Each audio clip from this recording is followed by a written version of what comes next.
Going to wade back into this dicey conversation of the Winnipeg Jets. So I did my favorite Winnipeg Jets of the current organization. I'm going to talk about my 10 favorite Winnipeg Jets of the former.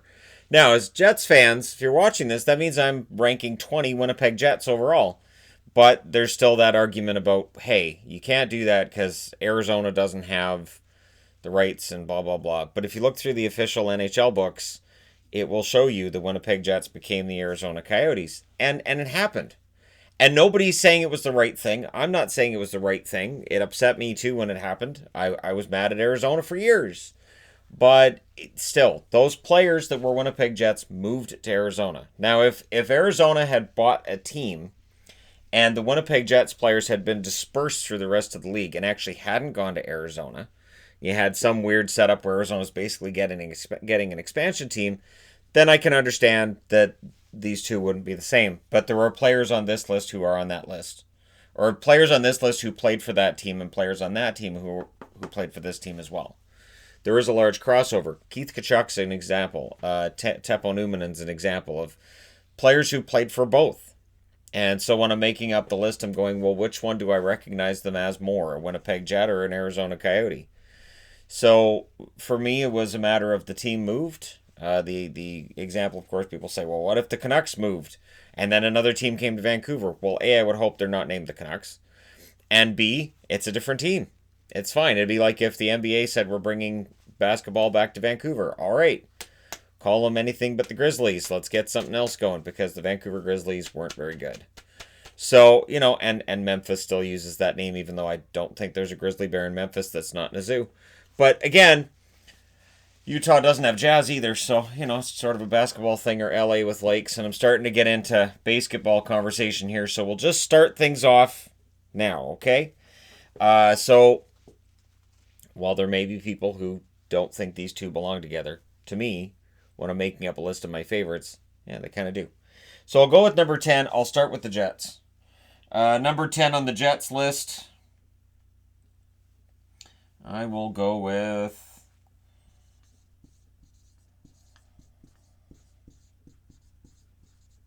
Morris Lukowich. Morris Lukowich. You don't know who he is? That's too bad. I like Morris Lukowich a lot. Good player. Good two-way player as I remember, and I was very young when I watched him play. And it was one of those guys still that I wanted a hockey card of Morris Lukowich's. I can't explain why, but he was one of my favorites, and for a Jets team that had its issues, he was actually a pretty good player. Anyways, so that's number 10 on the Jets list. I'm going to say, too, that Teemu Selanne doesn't show on my Jets list. Teemu Selanne only played 231 games for the Jets, and then he goes to Anaheim. And to me, with Teemu Selanne, as great as that rookie season was, what I remember more about Selanne was that trade to Anaheim kind of showed you where the Jets were going to end up not being able to keep a team in Winnipeg. And so I do have a negative feeling towards what happened there. And that's why with Selanne, you wouldn't see him as one of my favorite Jets. Ducks, sure. Jets, no. And again, I'm also trying to make sure that I don't put a player on two different lists. So if a guy shows up on the Canucks list, he won't show up on the list for the Coyotes or whatever. Number 10 for the Coyotes. Current player for this one. There are a number of current players. Jacob Chychrun. Chychrun's really taken that next step, and I do like his game a lot. The offense seems to be getting better each season. Just his overall play is getting better. He looks like a brilliant choice where they picked him when he was drafted. It was a smart move for John Chayka to make sure he got him. And so, I like what Chychrun's brought to the team. He's an excellent top four forward, and his cap hit isn't bad either for what he does right now and for the potential he has from here. Number 9 on the Jets side of things. We will go with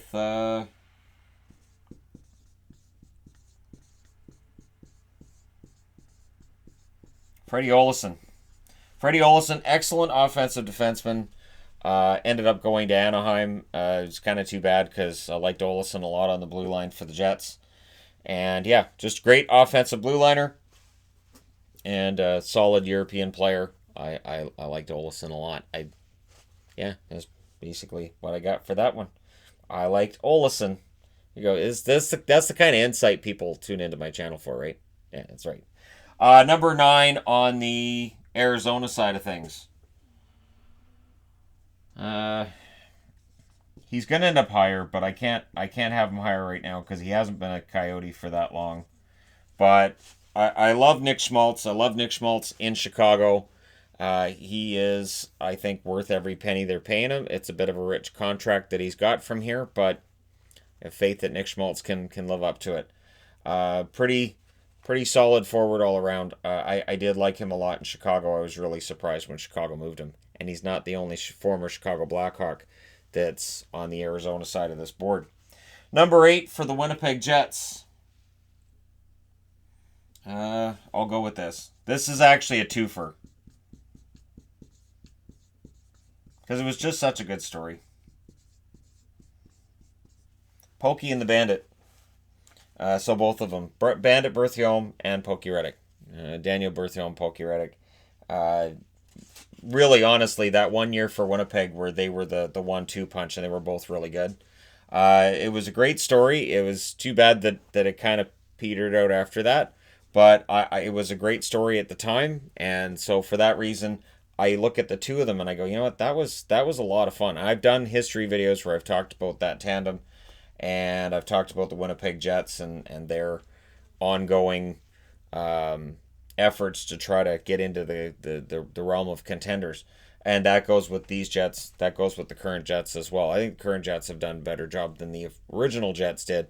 The original Jets in the NHL had two problems. One, when they entered the NHL, they got stripped badly of their players. And two, they were in the same division as the Oilers and the Flames. So it got really tough to make any kind of a breakthrough there. Number 8 on the Arizona side of things.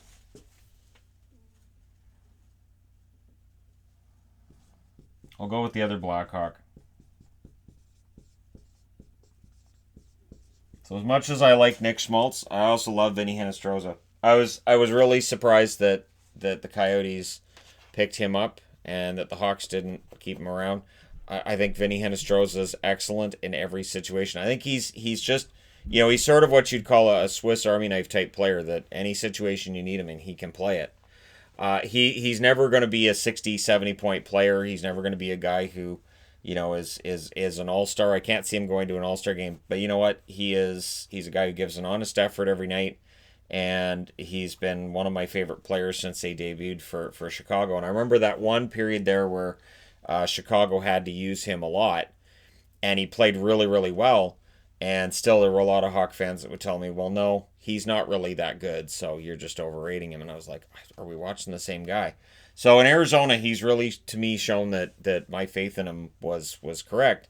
And I'm really excited to see what guys like Hinostroza and Schmaltz can do for Arizona from here. So, they will definitely move up the list the longer that they're in Arizona. Keep in mind, these lists are also dependent on how long a guy's been there. Does make a difference. Number 7 for the Winnipeg Jets. Yeah, I'll go with the other goaltender on the list. I don't think it was possible to dislike Bob Essensa. I mean, it's possible there was somebody who disliked Bob Essensa, but I've never met him. When he was in Vancouver, his numbers weren't great, but we loved him. We wanted to see him succeed. And that was kind of universal wherever he was. He was a very likable guy, and in Winnipeg he was their goaltender. Now he and Beauregard were splitting the net at points as well, and they would end up trying to upgrade from Bob Essensa, but I don't know. He was I thought a pretty solid goaltender for certain stretches there, and he was one of my favorite Winnipeg Jets. There's something for just being a really likable guy that everybody's cheering for. Number 7 on the Arizona side of things. I will go with...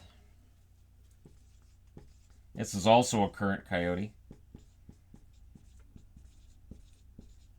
Brad Richardson.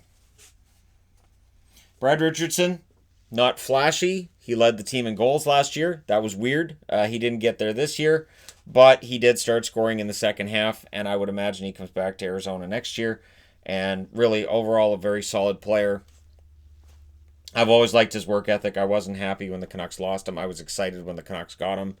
And wherever he's gone, I've cheered for him. I like Brad Richardson. I like these guys that keep, toiling in the league when other guys might be like, I'll just go to Europe. I can make good money. I can play a season that's a lot shorter. And for Richardson, he just sticks around in the NHL and he plays whatever role that he's asked to as well. That's important. So yeah, Richardson number 7 for Arizona. And again, these are all current Arizona Coyotes. On the Winnipeg Jets front, I will go with. Yeah, I'll go with this guy at 6. Teppo Numminen played a lot of seasons with Arizona as well. He split between the two. Teppo Numminen is kind of the ultimate both Jet and Coyote. And played a very long time. Again, I thought he was really to the Winnipeg Jets kind of the same as Oliver Ekman-Larsson is right now for the Coyotes. Where Ekman-Larsson fans see him and they go, he's really good. He doesn't get the attention he deserves, probably because he plays in Arizona. Well, a generation before, Teppo Numminen probably not getting the attention he deserved because he played in Winnipeg. And so you're going to get overshadowed by guys with the Oilers, with the Flames, as well as your big market teams. So Teppo Numminen played, for a very long time, played for both organizations, and I have nothing but respect for what he did. So yeah, Teppo Numminen takes that spot there for the Jets. And on the Arizona front,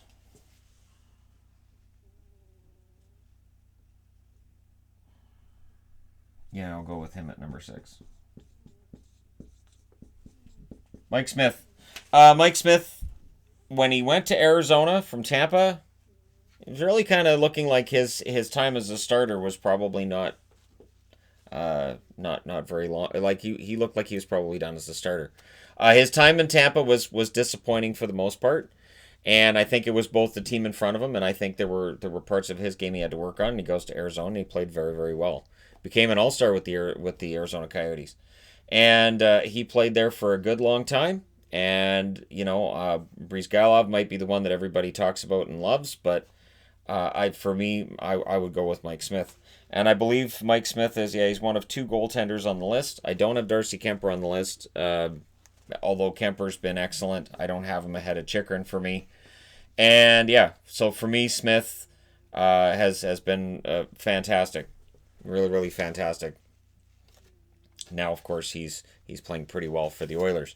He has those streaks. He had a good second half last year for Calgary as well. It's easy to forget that, to look at his overall stats at the end of the year and go, well, Smith didn't have a very good year in Calgary. Yeah, he did.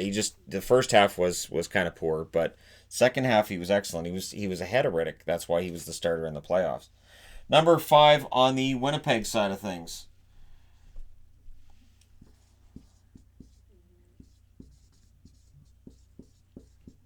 Paul McLean. So known now as being a former coach of the Ottawa Senators and known more for that. But Paul McLean was a pretty good goal scorer during his career.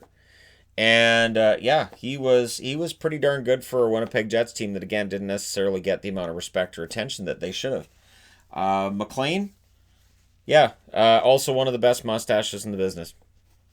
So, at a time when there was a lot of them, McLean's kind of stood out as being one of the best. And so it makes sense when he was coached, that was something that got talked about as well, because his mustache has been a conversation starter since about 1981. And Paul McLean, I believe it's his rookie card that doesn't actually have him on the front, is actually a teammate. So that's kind of weird, but that's just one of those conversation starters. It's one of the hockey card books that Ken Reed put out.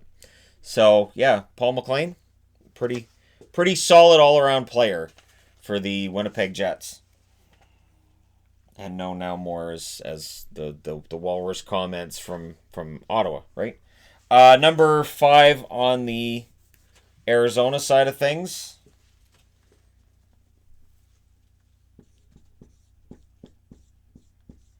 I had thought about wearing my Ed Jovanovski jersey. I have a Jovanovski jersey from the Phoenix Coyotes, not Arizona. But for Jovanovski, he was, I think, better known as for his time with the Canucks. I didn't have him in the top 15 for the Canucks, so I can throw him in here at number 5. This is what I've been saying. I could do a top 100 for the Canucks, and they'd all be players that I like a lot. Jovo Cop, just very good at sort of everything. And I'm pretty sure he was the best all around defenseman the Canucks had. That he could throw a check, he could shoot the puck, he could pass, he could do kind of everything. He could fight if he had to. And then he went to Arizona, which was kind of a shame. I understood why at the time, and he made a pretty good accounting for himself as a Coyote as well. So this was one of those cases where I follow the guy's career after he's left Vancouver. I do the same with other teams I cheer for, and or just players I cheer for. And Jovanovski was pretty darn solid with the Coyotes as well. It was a shame he couldn't stick around in Vancouver longer than he did, but that's one of the things that happens with salary caps being as they are and all that. Number 4 on the Winnipeg side of things, I'll go with another one known more for being a coach now than anything else. Randy Carlyle. Carlyle was an excellent defenseman. And when he went from Pittsburgh to Winnipeg, that helped the Jets out tremendously. He was excellent for the Winnipeg Jets. And he was that way for years. And no, he never really looked like a hockey player.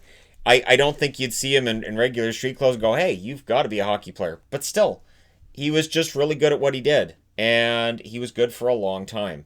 Carlisle's one of those players that if he was playing now, we would be having to debate, does he have the stats to be in the Hall of Fame? Has he played long enough at the top of his game?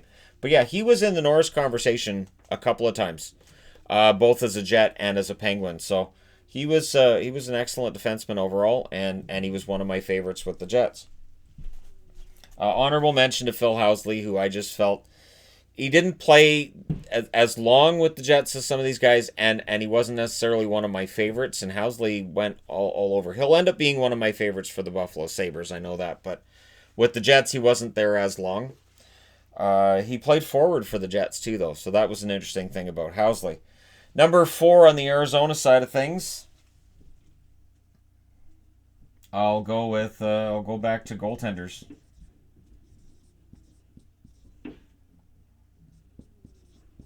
Okay, so number 4 is Antti Raanta. And anybody that's followed my channel for any period of time is going to say, yep, Antti Raanta, I was waiting for him. And there he is. And he's the top-ranked goaltender.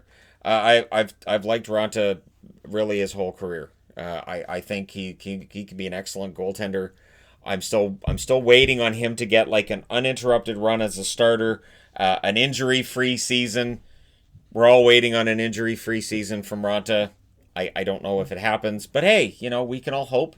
And Ranta's I think an excellent goaltender. He had an up and down season for the Coyotes this year, but towards the end of what we played out, played pretty well. So Raanta, one of my favorites there. So I'll go ahead and mark him off, and we'll move along to number 3 for the Jets. Number 3 for the Jets, Doug Smale. Doug Smale, excellent penalty killer, excellent two-way forward, and again, not somebody who got a lot of attention, not somebody who got a lot of praise, certainly from fans at the time, but I really liked Smale. I thought he was a really solid player, and he was one of my favorites with the Jets. Easy to overlook now when you look back at players in the 80s. It'd be easy to look at Smale's stats and go, well, everybody scored goals back then. His numbers aren't all that spectacular. But Smale worked really hard. He was a guy that I don't recall getting mad that he was kind of lazy on any plays or anything like that. And he came up kind of big in some of their playoff series as well. So I really appreciated Smale for what he did for the Jets. Now, moving on to Arizona's number 3.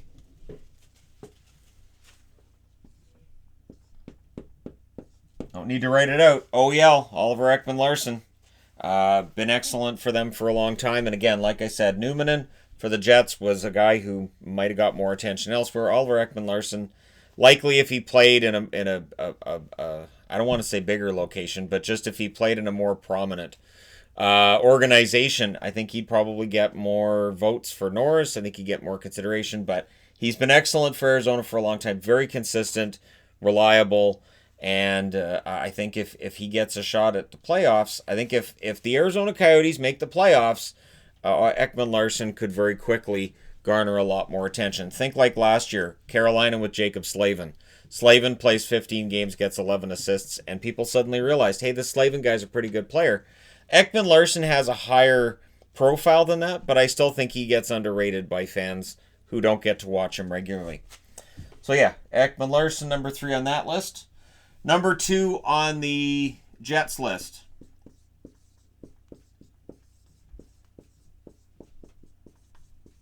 Number 2 on the Jets list is Laurie Boschman. I think I had Laurie Boschman on the Sens list. Did I? I think I did. I think I did. I'm gonna make an exception here. I should not have had Boschman on the list if he was on the Sens list, because of the fact that he belongs on this list. So, with apologies, if that was the case, Boschman absolutely belongs on the Jets list. One of my absolute favorite players in the 80s, and he could do everything as well. And towards the end of his career, he goes to Ottawa as, with an expansion team that's terrible, and he was a good leader for a pretty bad team, and he was a leader for some bad teams with the Jets as well. I always liked Boschman. He was, to me, one of the harder working players on the Jets. Good example for the young guys, that kind of guy. So, Laurie Boschman, I think, becomes the first guy who's shown up on 2 different lists. And with apologies, I can't take him out of the Jets list. I just can't. I don't think that would be right. I guess I just had tunnel vision with the Senators video and didn't understand, hey, you're going to want Boschman for the Jets, because Boschman. Number 2 on the Arizona side of things. So this might surprise people. I do not have Shane Doan as my favorite Coyote. Shane Doan, as the years went by, garners a lot of respect for me, because he could have gone elsewhere, he could have got more money, and he would have had a better chance at a Stanley Cup. He stayed in Arizona. He took whatever they gave him for money. It's not like he was poor, but he took whatever they gave him for money, and he didn't want to leave. So when almost any other player would, and it would have been understandable if Doan towards the end of his career had said, I really kind of want to win a Stanley Cup. Can you trade me to, and insert name of teams here. But Doan never did that. He never gave any indication that he wanted to go anywhere else, and I can't have anything but respect for him. And he does commercials for the local businesses in Arizona, and his acting skill isn't fantastic. There's that one commercial with him and his daughter, the plumbing commercial. If you're an Arizona fan, you know what I'm talking about. It's not the best acting, but it's a memorable commercial. Maybe because it's not the best acting. I don't know. But yeah, Doan is still there, and he made a life and a family and all of that in Arizona, and I have nothing but respect for him for that. And remember, he was drafted by the Jets. So, number 1 on the Jets side of the board has to be... Now, often when I do these lists, the guy at the top isn't necessarily going to be your top scorer. Dale Hawerchuk, for me, gets number 1 because I never understood some of the criticism he took in the mid-'80s. And he did. He took some criticism in the mid to late 80s for the fact the Jets weren't getting past sometimes the first round, sometimes the second round, but they never got past the second round at all. And they would come back on Hawerchuk. Maybe Hawerchuk's not good enough. And I was like, are you kidding me? It's not Hawerchuk. It's the team. So Hawerchuk was excellent. I remember him being traded to Buffalo, and he never looked right to me in a Buffalo jersey. It just didn't look right to me. Even though both of them were blue, it didn't look right to me to see him in Buffalo. So Hawerchuk is my favorite Jet. He is the Winnipeg Jets to me. So while Solani had all the flashy goal totals as a rookie and beyond, to me Hawerchuk was Mr. Jet. He was the guy. And I know Bobby Hull, that's back to WHA days. I didn't watch Bobby Hull play, so to me, the whole Golden Jet thing, that's nice and fantastic, but for what I remember, and I'm not doing WHA here because I didn't watch WHA. I never watched a WHA game. So yeah, Dale Hawerchuk, number 1 on my Jets list, which means number 1 on the Coyotes list. Keith Tkachuk. Keith Tkachuk played for the Jets, and he played for the Coyotes, and played pretty equally among the two. But I remember him more for his time with the Coyotes than with the Jets. He was a part of some pretty decent teams in Arizona after that move.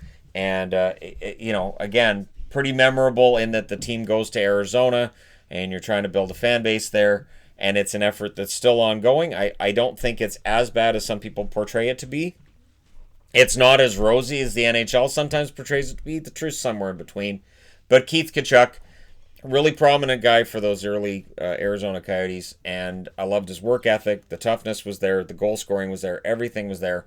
When I watch his kids play now, both Brady and Matthew, yeah, they're chips off the old block. Keith Tkachuk, absolutely fantastic power forward at a time where power forwards were pretty prominent in the NHL, but he was excellent. And when Neely, his hip goes out, and well, it was his hip, his knee, is everything. Thanks Alfie. Kachuk for me was probably the best power forward in the game for, I would say, a couple of years there. I can go through like old NHL stats and draw out like who the best power forwards were each year. That might be a fun video to do. I would guess Keith Tkachuk would be on that list for many seasons. But again, Tkachuk, pretty excellent player. So there you go. My top 10 favorite Coyotes, my top 10 favorite Jets from the original Jets. Let me know your thoughts in the comment section below. As always, don't forget to hit like and subscribe if you're browsing your way through. You just happened upon this video. Thank you guys so much for watching, for your time, for your support. It means a lot. I will talk to you again soon.